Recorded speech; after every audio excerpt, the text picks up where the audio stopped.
Si vous cherchez un fromage type fromage fondu pour vous faire des mac and cheese, pour mettre sur une pizza ou même pour faire des toasts au fromage, cette recette de fromage étonnante va grandement vous satisfaire.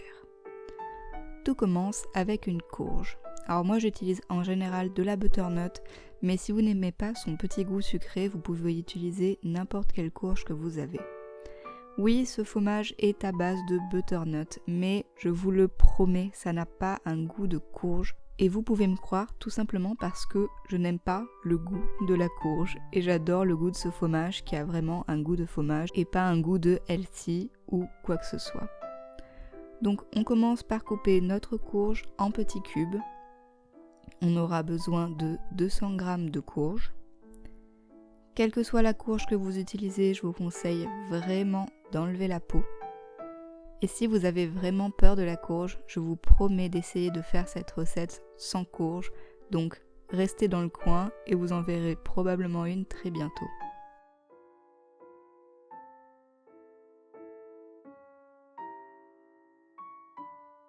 Cette courge, on va la faire cuire à l'eau bouillante ou à la vapeur jusqu'à ce qu'elle soit tendre.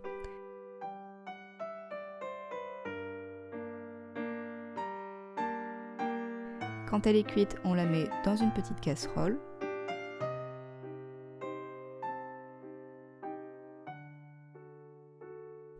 On va venir rajouter de l'huile neutre.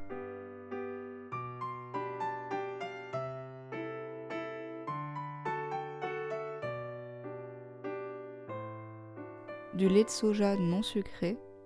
Si vous n'en avez pas sous la main et que vous avez de la crème de soja, vous pouvez aussi utiliser ça.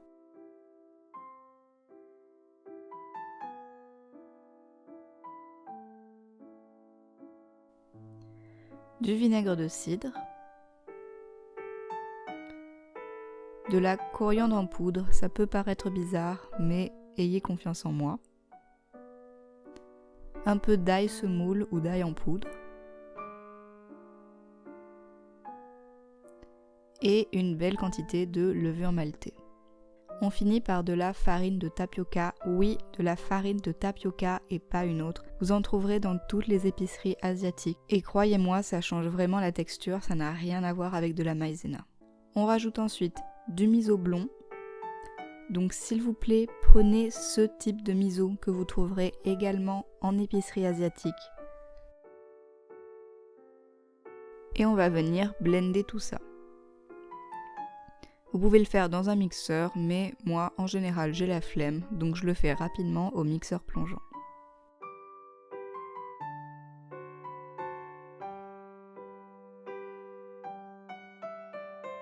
Une fois que c'est bien mixé, on va le faire épaissir sur feu moyen.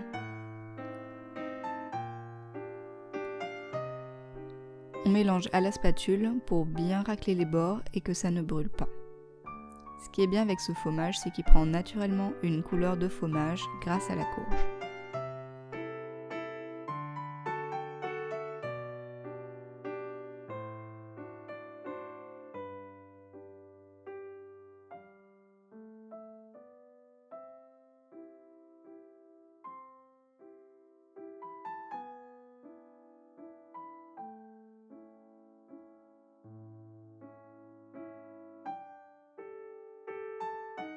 Ce que vous pouvez faire avec ce fromage, c'est tout simplement le couler sur un plat de pâtes et bien mélanger pour vous faire une sorte de macaroni ou pâte au fromage.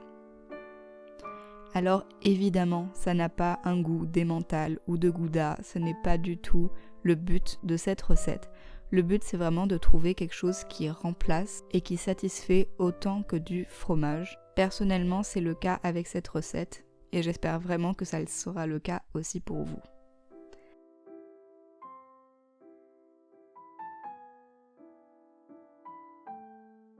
Donc ce fromage, je le mets très souvent sur nos pizzas avant de les faire cuire. L'étalage est un peu fastidieux, mais ça vaut vraiment le coup.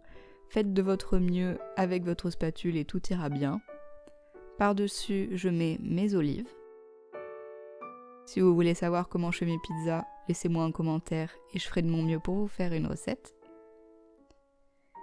Puis je fais cuire au four. Donc comme vous pouvez le voir, le fromage il dort, il s'étend aussi. Donc ça fait vraiment une super pizza au fromage et c'est super délicieux.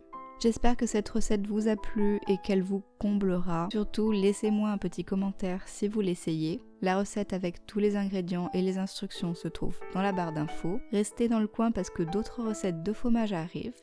Donc si ça vous intéresse, abonnez-vous à la chaîne. Gros bisous et à bientôt!